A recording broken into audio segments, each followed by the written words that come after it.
Hey guys, welcome শিল্পার চ্যানেলে তোমাদের সবাইকে স্বাগত। তো তোমরা কেমন আছো? আশা করছি সবাই ভালো আছো আর সুস্থ আছো। আমিও মোটামুটি এখন ভালো আছি। তো গাইস, এখানে আমার ঠাকুমা খুবই ভালো মানুষ ছিল। হসপিটালে ভর্তি ছিল, ভাবতে পারিনি আমাদেরকে হঠাৎ ছেড়ে চলে যাবে। তো গাইস, আমি ঠাকুমাকে দেখতে গেছিলাম আর ওখানে হসপিটালের ভেতরে ভিডিওটা করছিলাম যে আয়া মাসিদের ব্যবহারটা খুবই খারাপ। কী বলতো, বহরমপুর মেডিকেল হসপিটালের আয়া মাসিগুলো যে এত বদমাশ না, কী বলবো গাইস। তো দেখো, আমি তারপরের দিন বাড়ি চলে এসেছিলাম। তারপরে আবার দেখছো আমি এখন কাঁদতে কাঁদতে যাচ্ছি, আমার ঠাকুমার মরা খবর চলে এসছে। তো গাইস, আমি ওখানে গিয়ে দেখছি আমার ঠাকুমার এই অবস্থা।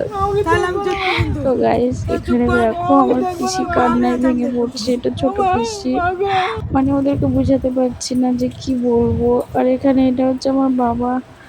আমার বাবার যে মনের অবস্থাটা এতটা না, কি কষ্ট হচ্ছে সে আমি ছাড়া কেউ জানে না।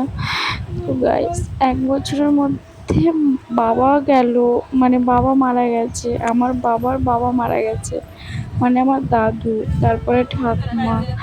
তো আমার বাবা কি করে সামলাবে বলো? তো গাইস, 1 বছরের মধ্যে বাবা মা দুজনকেই হারালো। তা কতটা কষ্ট। তো মা পাশে বসেছিল ওখানে। জানি বয়স্ক মানুষ, সবাইকে যেতে হবে, কিন্তু এমনটা হয় না কেন যে বয়স হয়ে গেছে তাই কি, কিন্তু সবাই ভালো থাক, সুস্থ থাক। আমাদের ফ্যামিলির লোক আমাদের মধ্যেই থাক না কেন, এক এক করে ছেড়ে চলে যাচ্ছে, এটা তো খুব কষ্টের না? তো সত্যি আমার এই ঠাকুমা আমাদের জন্য যা করেছে কোনো দিনও ভুলতে পারবো না। এতদিন হয়ে গেল এখনো ঠাকুরকে বলতে পারিনি। আজ প্রায় 8 দিন, 8 দিনের মাথায় আমি এডিটিং করছি, ভিডিও এডিট করছি, ইউটিউবে ভিডিও দিতে পারছি না, আমার চ্যানেলটা পুরো বসে গেল।